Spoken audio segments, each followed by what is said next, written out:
A very good morning, South Africa. Welcome back yet again to Mzansi Affairs. It's once again a Tuesday, a day where we bring you all of that has happened in the past week when it comes to the current affairs. My name is Moeketsi, my man, and I am not alone in the studio. I have with me right here Miss Nosi. Yes, Ma. It's good to be back. Greetings, everybody, wherever you're watching us from. Of course, this is Share Online, and you are watching Mzansi Affairs, the only relevant show. Also not alone, we have Mr. Jabu on the line. Good morning, Mr. Jabu.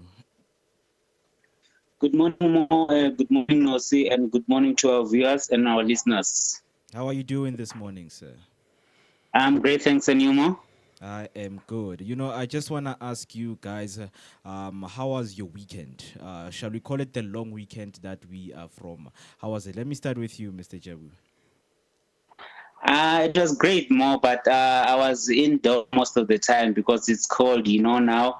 I was just doing my work here in the house. I was not going out much, but I think I've enjoyed it. It was a good break for us. I can see avoiding the cold weather is the one and only Mr. Jabu. Ms. Nosi, how was your weekend?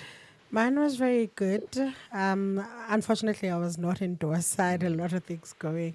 But yeah, it was good. I still have not rested, but I doubt I'm as tired as you are. Yeah, still recovering from the event that we hosted. And, we just hope everyone, who missed the event, guys, you can go to Share Online in each and every platform and go and restream the live event that we hosted on Saturday. Without wasting any time, ladies and gentlemen, please, if you just joined us, it's Share Online on each and every social media platform. It's Share Online. And if you want to send us your voice note or a shout out or a comment, it's 061-524-7758.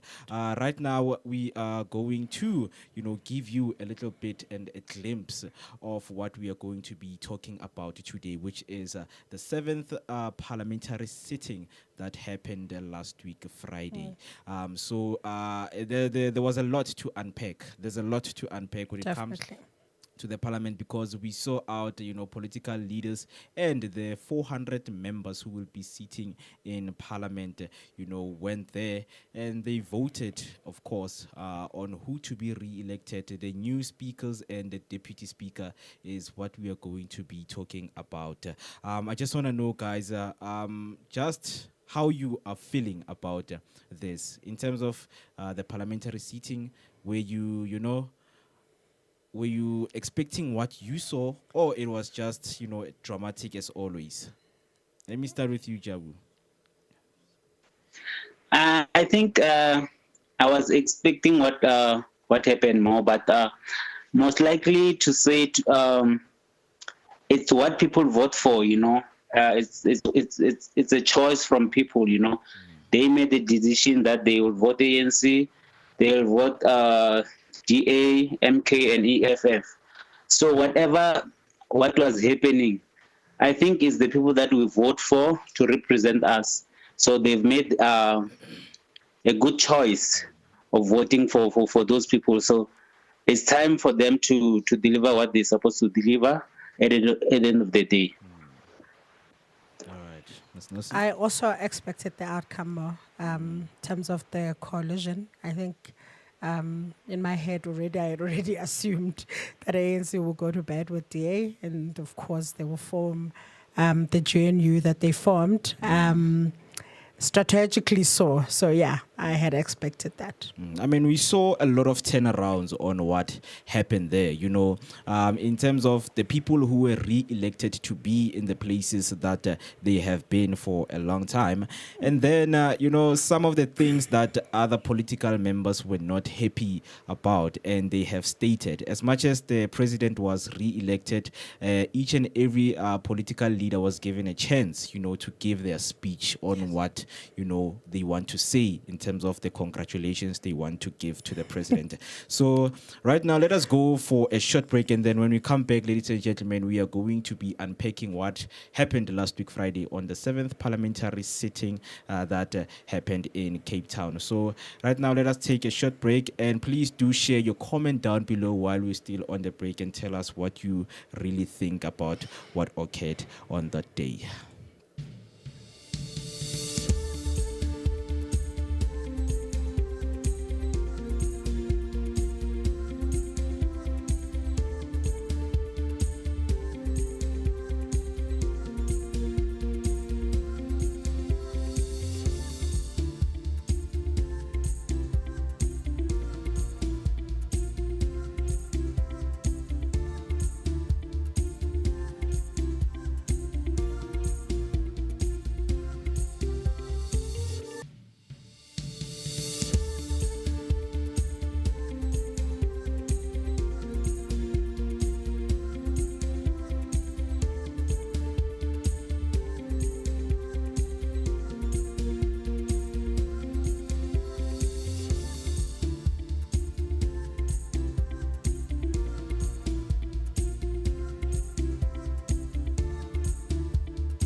Welcome back, ladies and gentlemen. You are still watching Mzansi Affairs. My name is Moeketsi, my money, and I am not alone. I am with Mrs. Nosi right here on studio, and joining us online is Mr. Jabu. Before we went to the break, we told you that our main headline for today is the 7th Parliament sitting that happened last week, Friday, in Cape Town. We will be unpacking more on what happened, and we want to hear some of your views on what you think happened and occurred in that day. So you can just simply join us on our social media platforms, which is share online on each and every social media platform. If you're on TikTok, please like the live and share the live to those who might be, who might be very interested in sharing some of the stuff that we are going to miss today here on the show.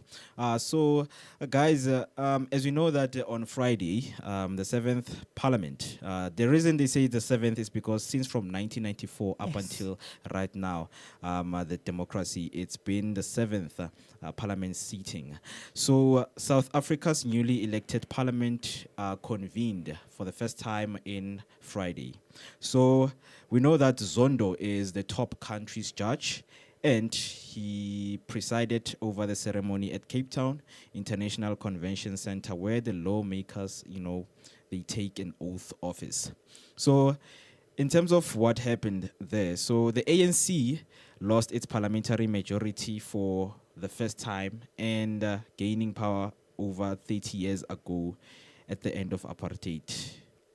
So this year, the ANC will control 159 of the 400 seats in the new National Assembly, remaining country's largest party. And we know that the party's rival Democratic Alliance's white-led group with 87 seats, and then the Umkhonto weSizwe followed, by which they have 58 seats. So what we have seen is because the leading to the 7th parliamentary seating, we know that there's this GNU that was formed in 1994, in which is coming into taking part right now, and we know that ANC has signed the GNU together with the DA, in which the GNU is the Government National Unity. So I just want to know a few points from you guys in terms of what do you think this GNU will actually bring, because they have told us that this is what the GNU will bring. So I just want to start with you, Mr. Jabu, to take us through on what you think about the GNU when it comes to the DA and the ANC. I think it's gonna be a good combination because if you look at ANC, people they've been complaining about the corruption.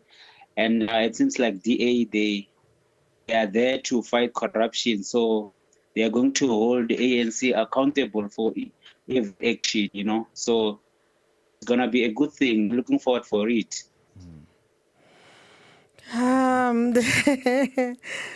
Oh, wow. I had hope. That if you're looking at the parts where DA has been leading, indeed, there's been a proof of corruption being handled, properly, I would say, or managed, well managed. Places like Western Cape. But my problem started when I was listening to an interview at 7:02 when they interviewed Helen Zell.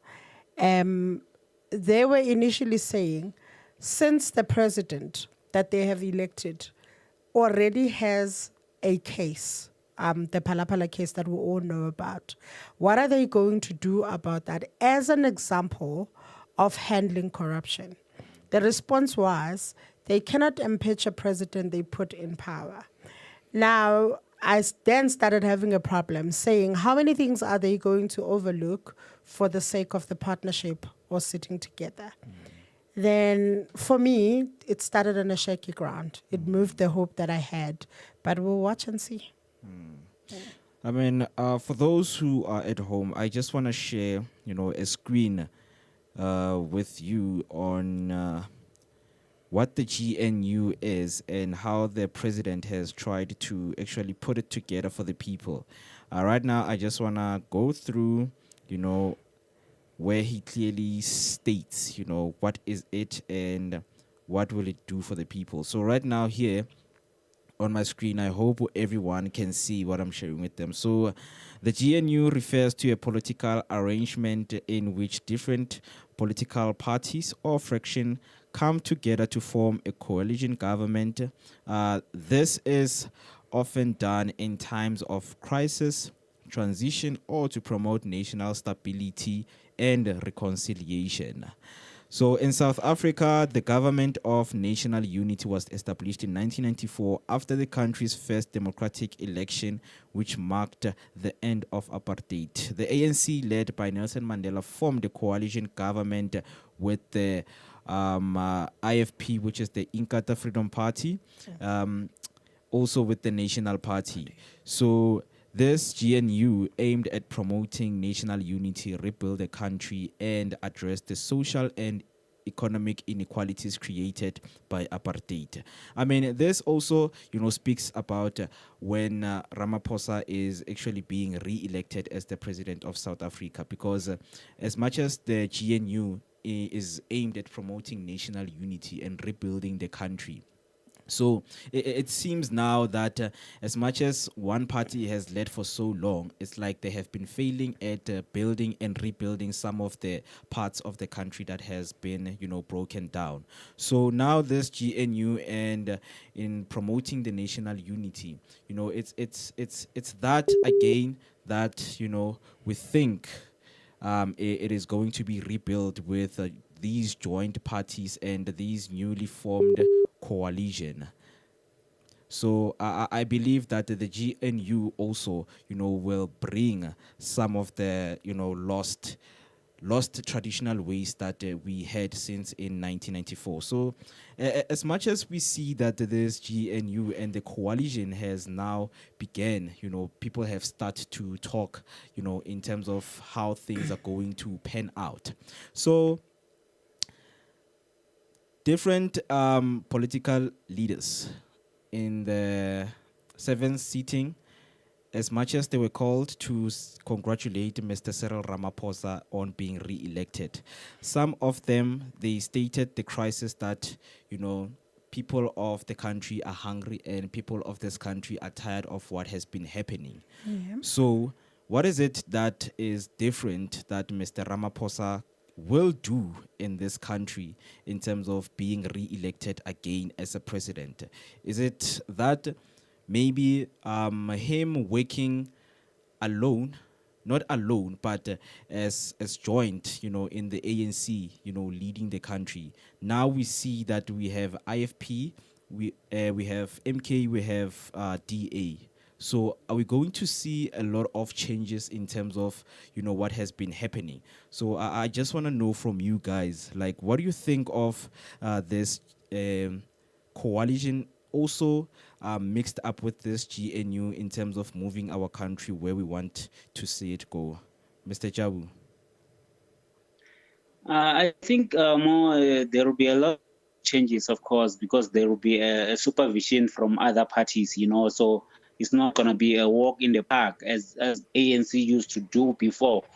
But, people are scared of GA because they talk about racism at some point, but it seems like they are coming to party right now. They want to build South Africa with ANC. So in more supervision of ANC is going to work, and the other parties, if they join and make sure that people are on the ground, they have all the promises that they're supposed to get from the government, So it's gonna be better if they work together as they are talking and in paper. I think they must agree in most cases in most of the things that need to be done on the ground, So it's gonna be better, and we're gonna win if it happened like that. For if you work with oppositions, they mustn't look at what ANC did before and the other opposition. They must think as a new unit party that's going to work for South Africans and not working for their pockets as individuals, because there is a lot of corruptions, and we suffer on the ground, So I think maybe it's gonna work. Let's give it a chance and see. But maybe we should go back in 1994 and check if it did work. So for my knowledge, what I know is what happened in 1994 when we get ANC as a leading party. Although even they were talking about the unity and all that, there were a lot of things that were scrapped. So people from ANC or government, they have to start from the scratch, doing laws and do a lot of stuff. So we might say ANC lead for 30 years, but they've been suffering on the ground as well for so many years to build South Africa. And when when they say they're starting to work for people, and then it was like people they're starting to steal, and then it was another crisis. So let's see this one is work for us. Adding on what you're saying, we know that, right here with me, I have some of the key features of what, the GNU include. And the most important one is this one that I want us to discuss with is, which is the power sharing, So it states that, parties will share the cabinet position and decision-making authority and resources. In what you have mentioned that, parties should now put their differences aside. And now it's all about, the decision making is for the people, because as we are in this joint cabinet right now, cabinet position, and making sure that the resources are shared amongst the people of South Africa.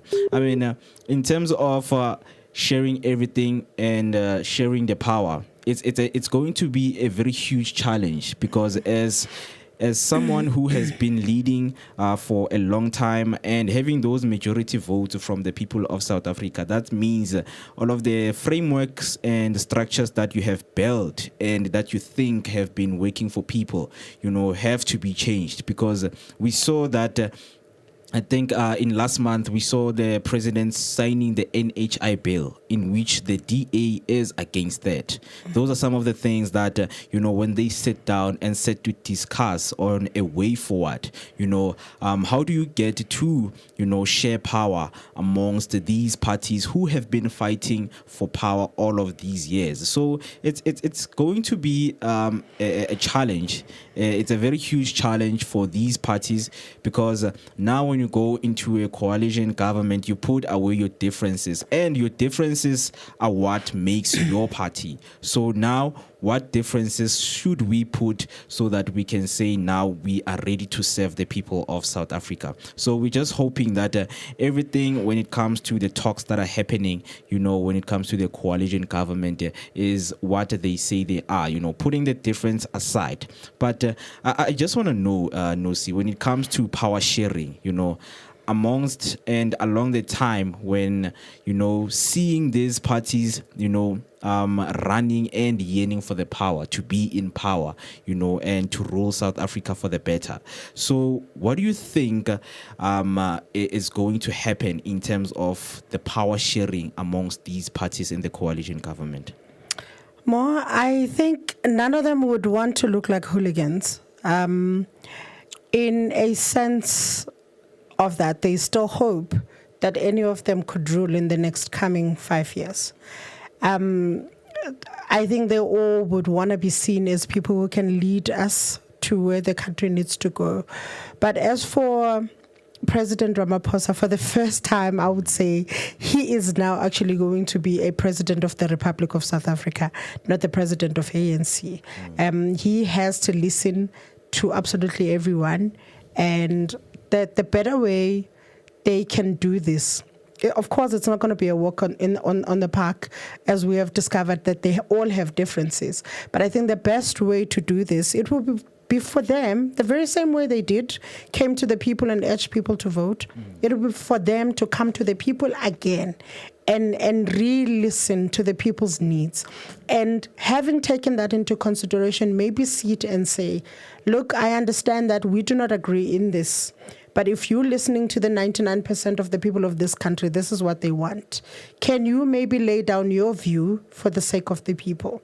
That's the only way to handle this matter, because none of them on their own, they would want to change their policies, but they then have a reason to change the policies if they listen to the people, because at the end of the day, this government of the national unity is for that, is for them to unite for the sake of the people.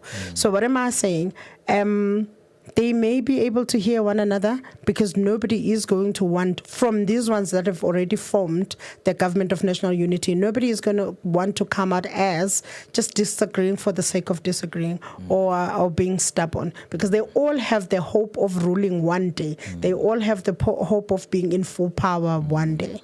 Yeah, that's true, because watching at what conspired at the 7th parliamentary sitting, when each and every leader was given a chance, to congratulate the president, they had this thing of saying something, without people realizing. It's like, you're going to do the same thing again and again, and we do not know why people re-elected you.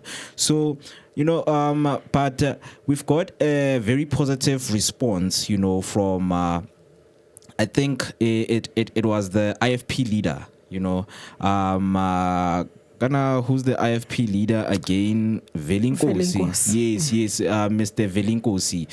Because he came with a positive spirit that, we are willing to work together into making this country a better place, as IFP is also, part of the KZN, and they got a lot of votes from the people. So it also, brings us to, what you were speaking about in terms of working together.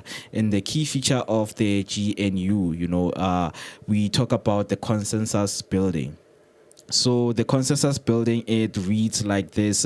They say parties work together to find common ground, make decisions through negotiations and compromise. I mean, who is willing to compromise some of the things that they have been working, all along, so that they can implement some of those things. So it means it's going to take a long time again, as much as we are hoping that this coalition government is going to work. But now it's going to take time to rebuild some of the structures and framework that have been already, put into the constitution. So these parties, they need to work together into making and finding common ground when it comes to this coalition government, in which is, we know that it's going to be difficult, as this GNU doesn't promote, sexism and racism. But now people are seeing a lot of differences in terms of what is going to happen. People are skeptical on seeing what is going to happen at the coalition government. So right now, ladies and gentlemen, let us take a short break, and then when we come back, we are going to discuss more of what happened, as we saw that we have a new speaker and a new deputy speaker at the House of Parliament. So right now, let us take a short break, and then when we come back, we are going to continue. Please do not forget, if you would like to leave your comment, please tell us, what do you think of the president being re-elected again as the president of the Republic of South Africa? And tell us what do you think, and your views of what happened and conspired at the 7th parliamentary sitting. Share online on each and every platform, and you want to leave us a voice note or a comment, it's 061-524-7758. Let's see each other after the break.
Kako, I needed to wash mkhodu. It's a lot.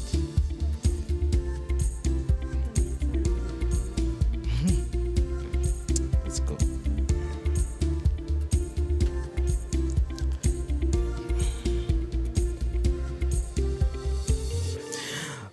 Welcome back, ladies and gentlemen, and a very good afternoon out there to you people. Right now, it's 21 minutes past 12, and you just tuned into Mzansi Affairs. My name is Moeketsi, and in studio, I am joined by Miss Nosi, and online, I still have Mr. Jabulani. And our main headline for today is discussing the 7th Democratic Parliament seating that happened last week, Friday, at Cape Town. So continuing before the break, actually queued some of the discussion that we are going to talk about, in which is the two candidates, which is the speaker and the deputy speaker. So right now, I want to share a screen with you. On what really occurred. So right here on our first paragraph, we have this paragraph that reads as like this. It says the two candidates,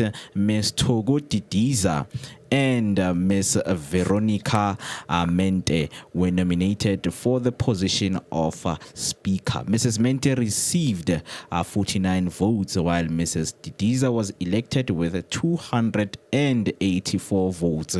We know that Ms. Toko is from the ANC and Ms. Veronica is from the Democratic Alliance. So Ms. Didiza was the Minister of Agriculture. Just a short history about them. Ms. Didiza was the Minister of Agriculture, Land Reform and Rural Development during 6th Parliament.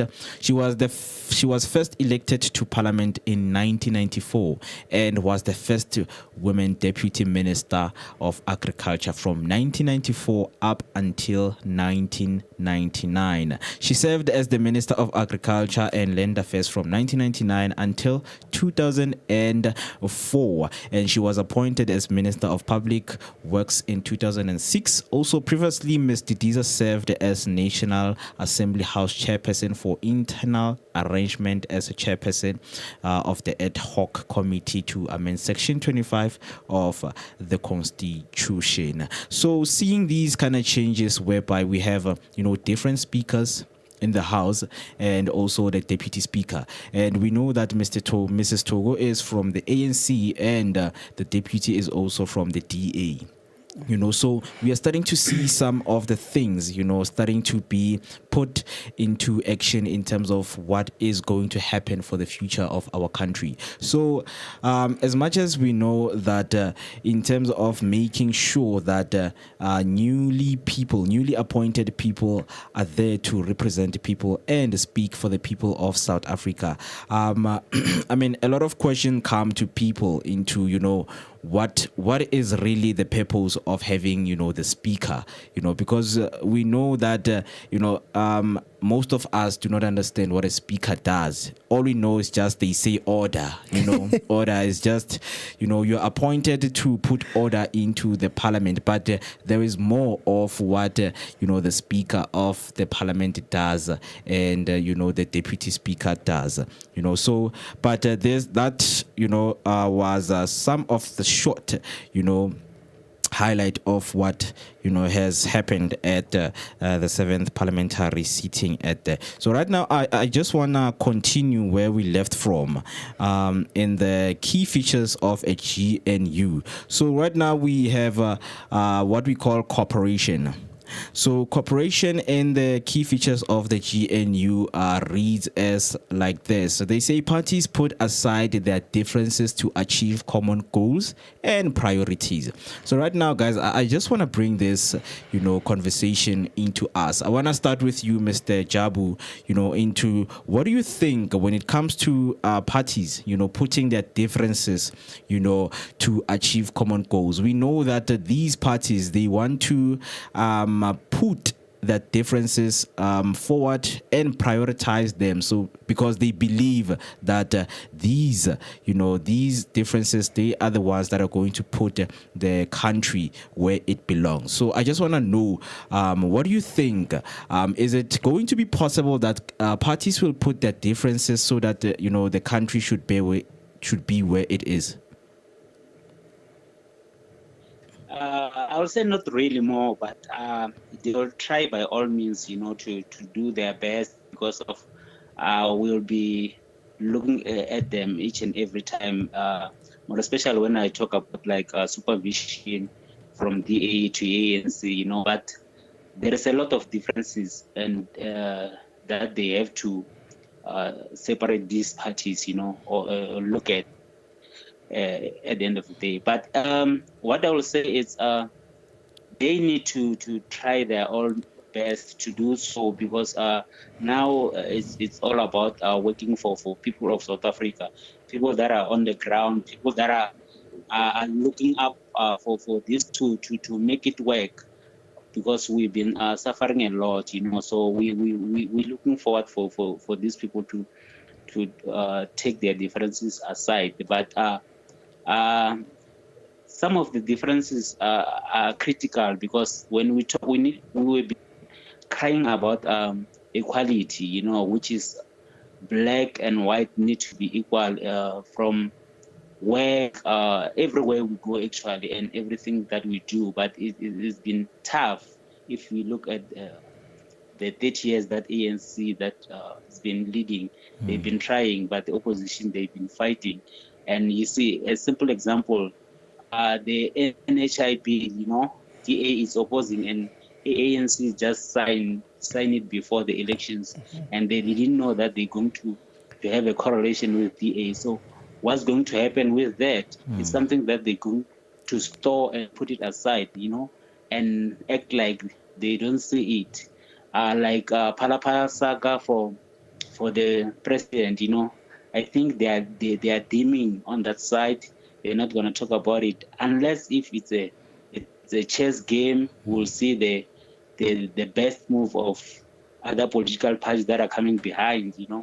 We're very skeptical about what's going to happen, about all the things that is happening right now, but especially correlation. It's something that we're not sure what's going to happen, but we want to give it a chance and see, because some of the people, they are complaining that it's going to be the hell of a longest 5 years that we ever been in when it comes to politics, But what can we do? We are here now. We need to face it, and then we need to get the result out of this thing.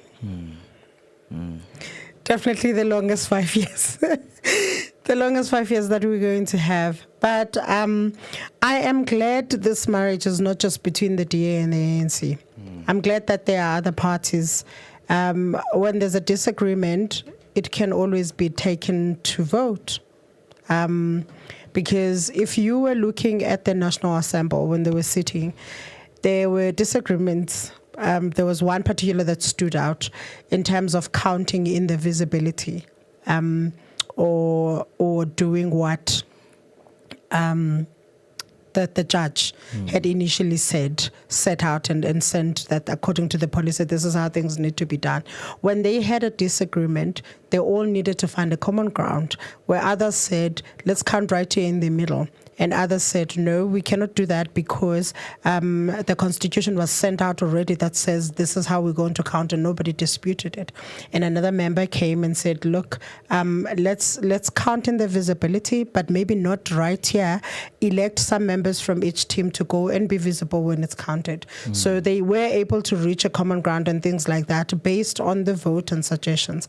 So what I'm saying is, if it were to be left with the majority parties, that the DA and the ANC, maybe we were going to have a problem. As you've all mentioned, the NHI, that's not even the only thing that, like, the BEE, they believe that needs to be taken down, and the ANC believes that that's the only way we can empower black people. It's their thing. It came with them, and the others are against it. They're saying it doesn't show equality. So there's a lot of disagreements between the two of them.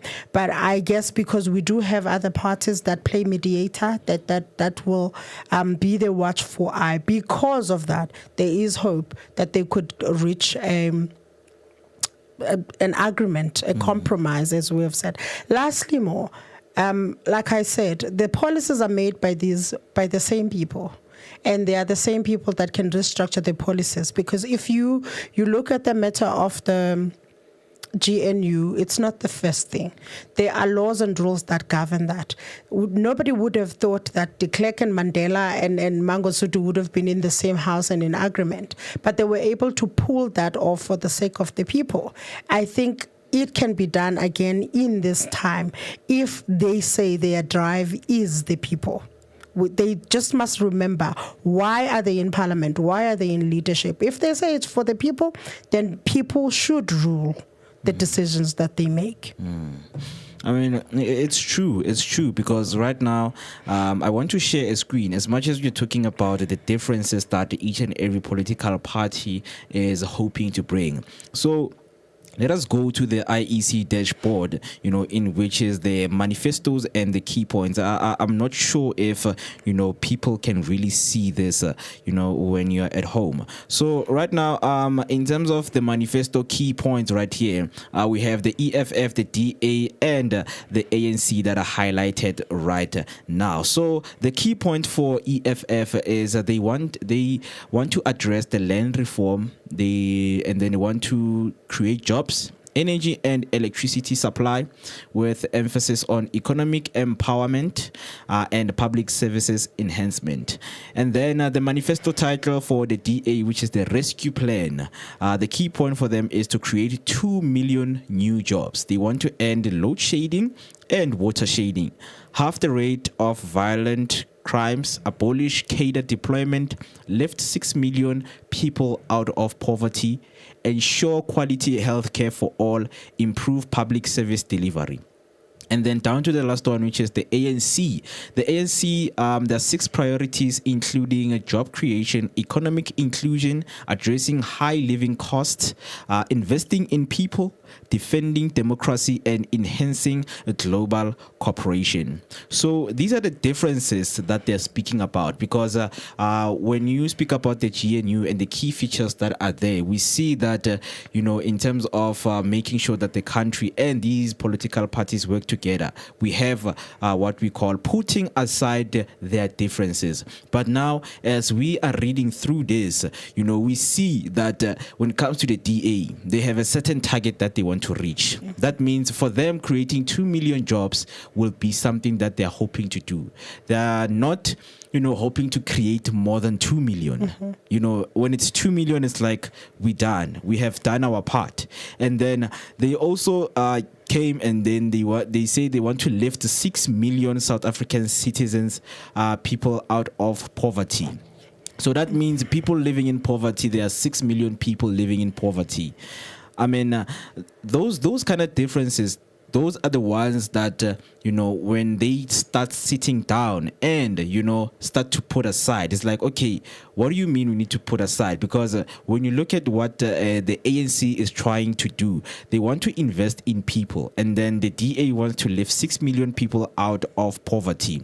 So in this, I see something that is, they're so correlated to a point that these people, they can really work together, because if you lift 6 million people out, and then the ANC will invest in them, that means investing in them, creating more jobs and creating more skills for them to, to take care of themselves. And they want to defend the democracy, because we believe that as South African citizens, we expected something different from their manifestos, because it's like, if you want to invest in people all this time, what have you been doing? So that means you're investing in yourself, you know. So it's like when you defend the democracy, what have you doing? What is it that you have been doing all along? Because what you are saying is something exactly that you are trying to, you know, do as something that is new, so that you can bring, you know, that restructured power into, you know, into play, and make sure that the people are taken, you know. So we see that some of these things, it's just a game, you know, that one needs to follow, you know, because it's like, what is new, you know, into what you have been saying all along, you know. So in terms of these things, guys, I think it's a very big debate. It's a very huge big debate on what these political parties, you know, want the best of us, you know. So I just, before I go back to the pros and cons of the GNU and also the key features, guys, you know, I just want to know from you, because as we have read these key manifestos and key points from these parties, I know that you have stated your points, but do you see these things working for the people of South Africa, or is just going to be another game of promise after promise? Mr. Jabu. Yes, Mo. I think there is a lot behind the curtains, you know, and everything that you have read, it sounds great. It's what we're looking for as South African. But my question is, which party are we going to start with, or which bill are we going to start with? You know, if DA says they want to create like 2 million jobs, here we're talking about GNU. It means we will have the same budget, you know, everything, it will be in one place. So in differences that we talk about, if DA says they want this, ANC they want this, EFF they want this, and then MK they want this, so which one are we going to start about? And then as a country, do we have that big budget to overcome all these manifestos that they've mentioned as different parties? That's the other question. But I think if they work as a GNU and start doing it little by little, it can work, and monitoring each other, we can have something at the end of the day. Mo, and Mr. Jabu and the viewers at home, we are really in a predicament as a country. I'm saying this because if we were rivals, we really need to build trust before we can do anything. I don't even think these guys are at the level of building trust as yet. I'm still viewing them as skimming and conniving amongst themselves. ANC wanted to stay in power, and the only way to do that was to bring DA, who is hungry to be in power, and hoping that when they are inside, they can actually turn over the other guys and maybe be in power one day. Which is why I said in my previous statement, I am glad this marriage is not just between the two of them, because I know they both have something to gain. If you're saying you're going to overlook some of the things that you were busy preaching about when you were on the outside, when you were saying corruption must end, and then you come into a marriage with somebody who's corrupt, and immediately your first public statement is to say you are going to overlook one major thing that people want you to look at. If you were listening on the National Assembly, EFF stood out and said, before we go any further, we want you to address the Phala issue, right? Which was also swept under the carpet to say we're only receiving the letter now and yada, yada, yada. And you have people that are coming in power that are major shareholders, for a lack of a better word, and they're saying, because you have put us in bed, because you have considered us, you could have considered the other people that were going to overthrow you, you have considered us, we're going to keep you in power, and we're going to forget that you also have crumbs of your own. That makes me think they are up to something. You know what I mean? They're just buying time. And also, ANC is not so dumb to think that they are coming with good intentions. So we have two people that have no trust amongst themselves and a lot of disagreement, which puts us then in a predicament. But then my hope is in the other parties. I'll keep saying this. My hope is on the other parties to say, this is what the outcome, this is what we want out of this. We don't care what your agenda is, but we said we've come here to form the government of national unity. And that's exactly what we're going to do. And to do that, it means we are the government of the people now. It's no longer, because if you put, looking at Ramaphosa is the worst failed president since the beginning of this whole thing of ANC ruling. I can't pinpoint one thing he has done right. Excuse me, I cannot pinpoint, worse than Zuma even, if you were to compare the two. What is going to change now? What is he going to do different now that he has not been able to achieve in all these times that he has been given power? So having said all of that, I am saying I am glad it's not just the two of them, because when I'm looking at them, they're still playing games. They're still hoping to gain each for themselves, basically. So they're still using each other. I am using you because I want you to vote me. You have actually voted me. But for that, I can find you, I can dispose of you. I can find ways to minimize you as if you do not exist. And the other one says, because I've put you in power, I have something to hold you on to say, remember you promised this. So how many things are they going to overlook if it was just the two of them? My hope is on the other parties to actually be that voice of intervention, basically. I mean, speaking about the intervention, man, we know that this coalition government, in anyhow, we have the benefits of it. Right now, I have an article that I want to share with people, the highlighted text, that speaks of the benefits of a coalition government, in which they include compromise and accommodation amongst parties, leading to more moderate policies. The benefit of a coalition is that you have political parties that are typically ideologically different, but they are working together. None of these participants of the political parties can implement their own policies or their ideologies exactly the way they wanted to. They will have to make compromises to get to a position where they can form a government and govern. That means some of the contentious policies in the country are moved aside so as to accommodate the people of South Africa. I mean, the benefits of that, is that now it's like these parties, as much as they are, going into this coalition, we see that there's a lot of putting, aside their differences. But now, as much as we, working towards this coalition government, we don't see, as citizens, being involved, included in this. It's like, okay, as much as the parties are going to put their ideologies and their structures and their policies that they wanted to implement for a longest time. So it's that thing that we are seeing these parties coming in and saying, you know what, as much as the coalition government states that we should put our differences aside. But now, what are the people saying about this? Because it is very important to include citizens of South Africa in these kind of conversations, and on what do they think. Because as much as we are working together, we want to work with people in generating those kind of policies, in terms of seeing what the people want. Because now the parties are going to sit down and say, as much as these policies or these new frameworks are going to work for us, let us develop new ones.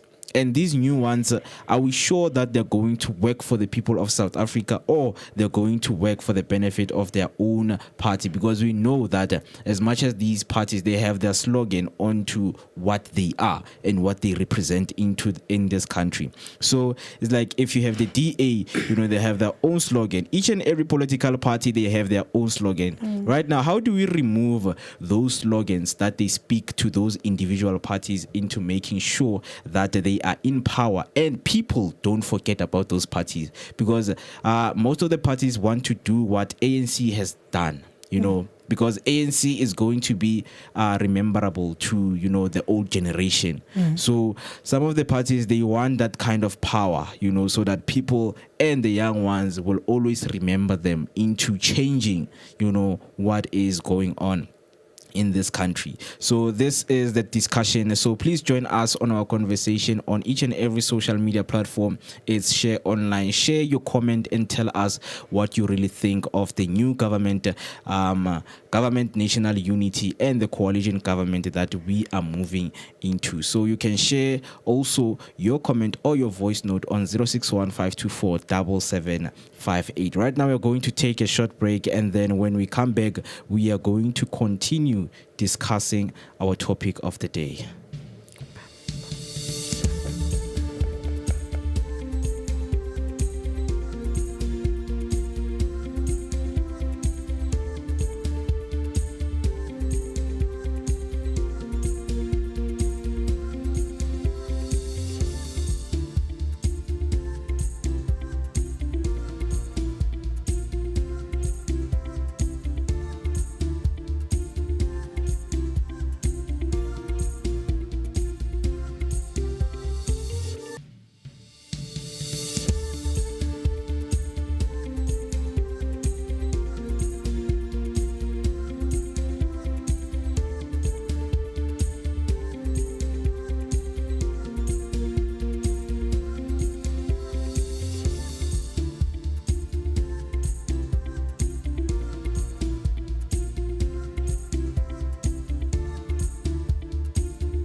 Eleven minutes till we hit 1 o'clock, and you are still watching Mzansi Affairs. My name is Moeketsi, and in studio I am joined by Ms. Nosi, and online we've got Mr. Jabulani. So, guys, how are you doing right now? How are you feeling? And is this topic, taking care of you, or are you enjoying, or is it boring, or is it something that you know that you're going to talk about it all over and over and over again, Mr. Jabu?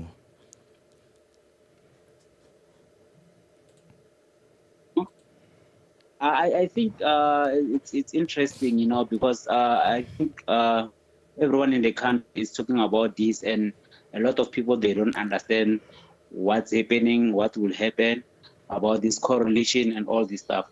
So it's interesting. I love this kind of topic. Has a clear vision what tomorrow holding for us. So, but going forward, I think a lot of people, they voted without knowing this is what's going to. So it's for the second time we have this kind of encounter, but I think this is going to expose a lot of these parties that are on top, if they really want to work for South African, or they just want to reach their pocket, or they are pushing their political agenda or anything. So let's give it a chance and see what's going to happen. And then we will have, in these 5 years, we will have a clear vision and which party is going to lead us for our liberation and understanding in what we want, more especially people on the ground. That's what I think, Mr. Mo. More, this is an exciting topic. Especially because it's brought by us. I mean, like Mzansi Affairs. Yeah. Look, we put things in the lemon time in this show. We're making we take the hidden meaning and make it plain. So it has to be the most interesting topic ever. Another thing that Mr. Jabu touched on, he says, this is a wake-up call, basically, not just for the people, but also for the ruling party. Well, I'd still call them the ruling party because they still were majority. It's a wake-up call for everybody to say nobody is indispensable. Nobody can keep doing the same thing over and over and think that they're not going to be held accountable. Also, what does it mean for us people to vote, really? You know what I mean? Because I know that there are people that still did not go and vote, but now today they find themselves in the same position as everybody, having this calamity. I say it's a calamity. It's a calamity because if you look at the GNU before, it was necessary in a sense that we were fighting for equal rights, right? We black people had just came into power because of Mandela. And now we didn't say, we were not in any power to say, though the power was for the black government, but we were not in any power to say, we do not want to work with other people, because we were preaching unity. We were saying what we want is to be equal to the white people. That was the sounding voice then, to say, look, you have been treating us so bad. You've dehumanized us in every form we can think of. Now we are saying we want the same power. We want the same equal rights. Also, with the IFP, we were saying we want to be seen as the same people, no Zulus, no Xhosas, no Sothos, no whatever. Let us all govern together and take this country forward. But now the fight is totally different more. I'm not fighting not to carry a passport in my country. That is gone. I'm not fighting not to sit in the same toilet as a white person. That is gone. I'm not fighting to have the same equal jobs. That is gone. If I qualify for it and the white person qualifies for it, we have the same equal opportunities, right? But what we're fighting for now is the economic freedom. That's the new fight. That's the new voice. If these guys can focus on that, if they can look at everything they all agree on instead of the disagreements and say, okay, we all agree that there are no jobs, we want jobs. We all agree that that there's crime, we want to end crime. We all agree that there's no electricity, we want to do that. We all agree that we want to invest in the business for young people so that they can employ other young people. That is them looking at what they have in common. If maybe they can focus on that, we would go far. Yeah, so this is the best topic ever, and if we understand as a country what we need to do, what our rights are, we can then sit comfortably and say, I will vote for this one based on this. You know what I mean? Yeah.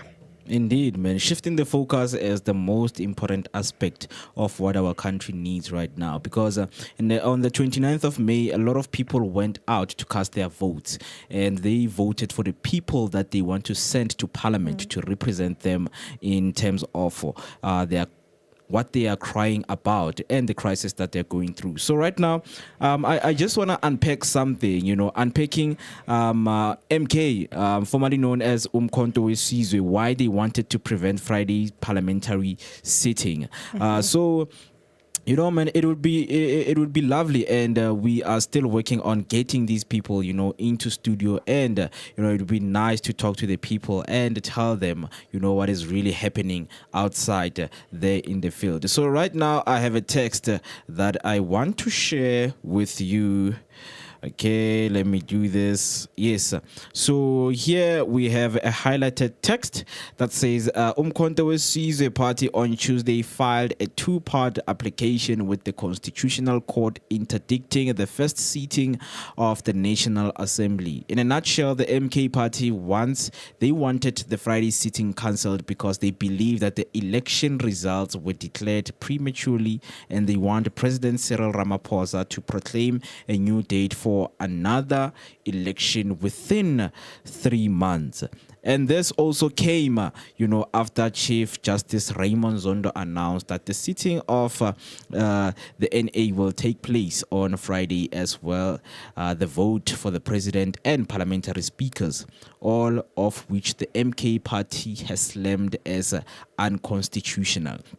I mean, with what MK has brought, it brings us to, the way the date of the election was actually chosen, and nominated, So some of the things that people do not watch, they prefer to be ignorant when it comes to these things. It is very important to know, and that why is the certain day chosen for the elections, because there are certain powers that they see that they are way beyond us, so the MK wanted to rule out the parliamentary seating because they said it was unconstitutional. In what form we don't know, but right now here we also we have some of the reports here, because they say according to the court application, the MK Party states that the NA is not properly constituted unless there are no less than 350 members and no more than 400 as prescribed in Section 46 of the Constitution. They said they have been sworn into office by taking the prescribed oath in terms of Section 48 of the Constitution, that the impugned conduction, the Chief Justice and or the Secretary to the Parliament amounts to a failure to fulfill a constitution obligation prescribed in the Section 7 of the Constitution. And in addition, they argued that the conduct decision of IEC in prematurely declaring the 2024 election as free and fair, declaring the results thereof. So these are some of the things, when you get to try to understand that why is MK, will slam and say this parliamentary seating is unconstitutional. Those are some of the questions that, a lot of people will get into the depth of what really, is happening in terms of these things, because we know that as much as the Constitution, has written some of these sections, in the Constitution, it's something that, they would really like to follow. And MK is taking out and trying to show people that as much as you guys are not paying attention to the Constitution, we pay attention to the Constitution in what is happening, because now we are in a state whereby people are desperate for change. People want to see change coming radically, as quick as it can. But now, as much as people want change, there's a blind side that is happening, and the political parties are taking the path of making sure that the decisions and everything that they want to do, they make sure that people pay attention to what they do. It's like whenever they are going to set a meeting aside, they're going to sit and elect each other. People should pay attention to each other. People should pay attention to them. So it's that kind of things that we're still fighting and hoping that these kind of things they will change. We know how the constitution was drafted into making sure that this country works for and is for the people. So now we have MK saying that this parliamentary seating is unconstitutional. So it's something that is concerning. And now it takes me to, debriefing and debunking that in terms of what the Constitution says and what it really, prescribe as what should happen, So as much as the things are happening and we are seeing that people are being elected, as we saw that Mr. Panyaza Lesufi has been re-elected as the premier, So being re-elected means you are doing the job, It takes me back that you said Mr. Ramaphosa, hasn't done anything. But now we see that these people have been re-elected. And now we have a big question, behind the re-election of these people. So I want to know from you guys that does the re-election means you are doing the job, or is something beyond what the citizen of South Africa, they don't know about? Mr. Jabu. I would say that when I look at Ramaphosa, he's being smart about this whole thing, that if like and go with DA, of course it's gonna be majority. So the EFF and the MK IFP, they won't have that power combined with ANC and DA. So basically it means that it's simple that he is going to have numbers, to be re-elected, whether it's a good candidate or not. In competing of I remember he was nominated with Julius, you understand? So they don't like to work with EFF, if we can check the previous comment and everything. So he was doing it for his favor, for getting all the numbers, So I think it was a smart move for President Ramaphosa. And then for the other MPs, like Panyaza, Melusi, they say he was corrupt and all that, but now he's back, he's been sworn in. And then Panyaza has been moving around. You can see what he's doing. He's active, he's all over the place. So I think maybe he deserves it or to get another chance and to do what he's supposed to do. So this thing, it's like a game. Say you need to know how to play it.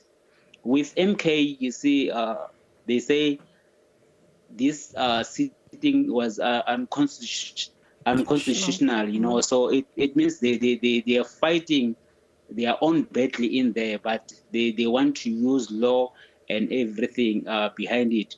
So, but when we look at it all around, it's like MK need to understand that there are people that they vote for them, so they want them to go and represent them in fighting individual battles, So if they need to be smart and go in there in the parliament and start fighting in there instead of fighting outside, it sometimes raise eyebrows.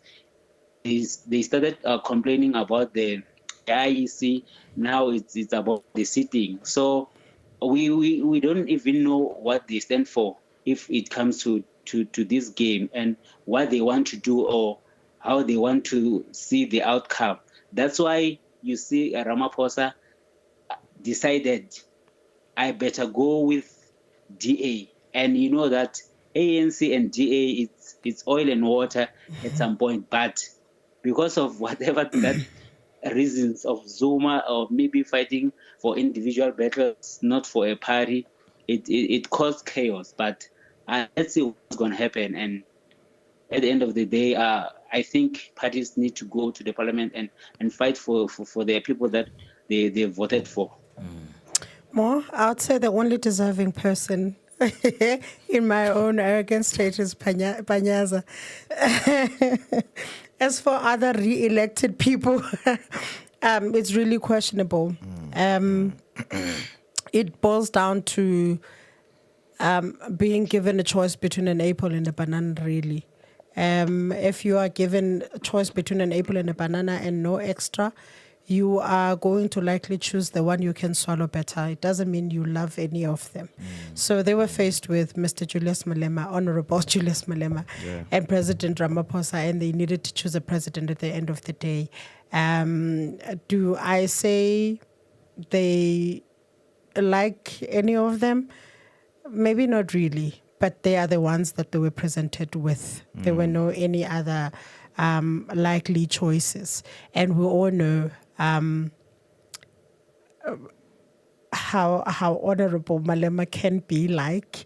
It will seem scary.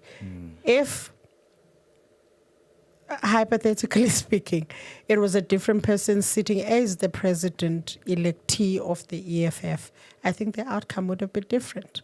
If you were to put Lozi there, for an example, I think the outcome would have been different. Even the president was also scared sitting there because he knew that things could turn around and things could be worse for them. Another thing, Mr. Jabu said something very, very, very interesting with the MK. MK was or is not wanting to rule them out. What could have shaken up the whole parliament had they decided to fight inside, not outside? Because the constitution they're busy crying about says that there needs to be a certain number of people in parliament. And the parliament was declared to having had 400 people sitting in there. So there was no lack of any head. So the constitution they're talking about was followed by the same people. So they have no leg to stand on because you know what I mean? More, even if they had one party that had one seat, they still considered that party to be somebody who has a voice in parliament because they needed to fill up the parliament with the right number of people. So they beat them on that game. They can't stand on that anymore. As for the re-election, aren't they scared? Don't they think that the tantrums they're throwing now will then make the people to vote, to give them less votes? Seeing them as amahlongantlebe. You know what I mean? So there's a lot to look at. They would have had more power had they just been in parliament and fight from within. I also agree with Mr. Jabu on that one. Yeah, I mean, speaking about the re-election, during the address of the provincial legislature, we know that Lesufi, spoken about the government of provincial unity, that it must be made possible for the benefit of the residents of Gauteng. So right now, I want to share the words of Mr. Panyaza Lesufi on being re-elected as the premier of Gauteng. So this are the words of the one and only Mr. Panyaza Lesufi saying, "I am nothing without the ANC and our alliance partners, but most importantly, the movement of the people by the people. Thank you so much for assigning me to an instrument of change and liberation. To the ANC PEC, you have once more demonstrated our unity agenda is solid and unshakable. Failure is not an option, but success is compulsory. Let's talk and more work. Let's grow Gauteng together." That was his words, because we know that as much as Panyaza, we have seen him on the ground a lot, know. But I also stand, to be corrected, because as much as you can be on the ground, it doesn't mean a lot of things are getting done, because there are people complaining about, okay, Panyaza is on the ground a lot and promising people some of the things, because we saw that Panyaza came with a lot of programs and campaigns whereby, he was trying to create jobs for young people, so those phases that were, phased out for the people to, tackle unemployment in this country. They somehow, were working, but for a short period of time, because people are looking for something that is going to work for a long time and benefit the people, sustainable, so that the country can grow economically, socially, and each and every aspect and structure and framework of what makes the country to be. So as much as he's speaking, about these more work, but now we are talking about more work, and now the question is, what is it that is being done? Because there's somebody said that there are people complaining that even if I vote, I don't see any change. But someone came and say it doesn't mean if you don't see change in your community, somewhere There else is there's no no change. change. So it's that thing that we are in hopes that the coalition government, they will, some kind of stretch the work, so that it can get done into more provinces in less time, because we see that with only the ANC, it's like now, as much as they are all over these provinces, in terms of their structure of power, it's being misled, the funds are being misused. But now we are seeing that people are being re-elected, yes, but now the real question into people is why are they being re-elected? As much as one is doing the job, one is not doing what the South African people are hoping, to see. But, other than that, we are still going to discuss more. We are still going to get into more of what is happening in our country. But I think this is where we end. Where we end in, unpacking the 7th parliamentary sitting that we saw last week in Cape Town, where we saw that Mr. Cyril Ramaphosa was re-elected as the president of South Africa, and we saw the speaker being elected, Ms. Toko Didiza, and also the deputy, being elected. So as much as that they said, and the political parties, political leaders, they came forward and they spoke, about how they want to see, this country moving, forward into being better, and we also see the Patriotic Alliance leader, Mr. Gayton McKenzie, standing there, urging the president that they need to work together to serve the people of South Africa. So guys, I just wanna hear your closing comments on this topic and what you want to see going forward in this country. Mr. Jabu, I'll start with you. Thanks more for the topic today. I mean, like it's a broad topic. I hope maybe we'll continue next week or some other time. But for my closing, I would say that MPs that are that they've been sworn in, they know that there are a lot of people waiting out there. If ANC managed to lose 70 MPs that are out, and ministers and all that, it means we still have other leaders that are out there. So those who are in, they're supposed to come in and do the job correctly.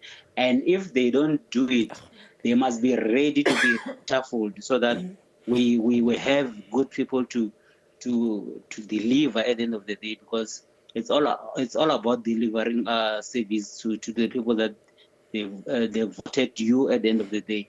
And we must make sure that people that those who are on the ground, they need to get attention more, because if you look at the previous vote and everything, in rural areas, that's where ANC have more power and get more votes, but the service delivery it's less. So the DA and the other parties, they need to go down there and monitor what's really happening, what was done wrong, and correct it for a better and people, so that they can get services that they vote for. So I'll be happy to see everyone that is being deployed to do the right thing for our better South Africa. Thank you, Mo, and thank you, Nosi. Thank you, Mr. Chabu, and thank you, Mo. It was really good. We will wait and see. That's the only thing I can say. We'll wait and see. But not only would we wait, we would try here on Share Online to bring these people and anyone we can grab, especially the likes of Mr. Panyaza, to sit here with us and tell the people of Gauteng what he intends to do for them, or what he intends to do differently, and maybe recap some of the things that have been done to restore hope. Our people need hope more. Our people need action.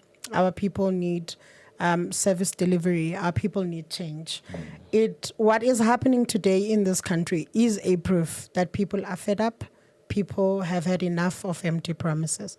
So maybe what Mr. Mayamane said when he was sitting here in this very studio, that we need to have people on the ground that are easy to reach, that can be held accountable, that we can always go back to and said, you had promised us this. Up to so far, you have not delivered. Maybe this is what this country needs at the end of the day. People that we can reach, people that we can knock into their doors and they can come to us and suffer with us and understand what we go through on a daily basis. Maybe that is what could bring change. Please join our conversation on all our social media platforms. We go by Share Online on each and every social media platforms. Please do the right thing by sharing down your comment and tell us what you think. So if you just joined us until this time, thank you so much for your time and thank you for sitting with us. We will see you next week, same time, same place, right here on Share Online. And I would like to leave you with the words of Mr. Panyaza Lisufi. Failure is not an option, but success is compulsory. Let's talk and more work. Let's grow Gauteng together. Thank you so much for your time. See you next week.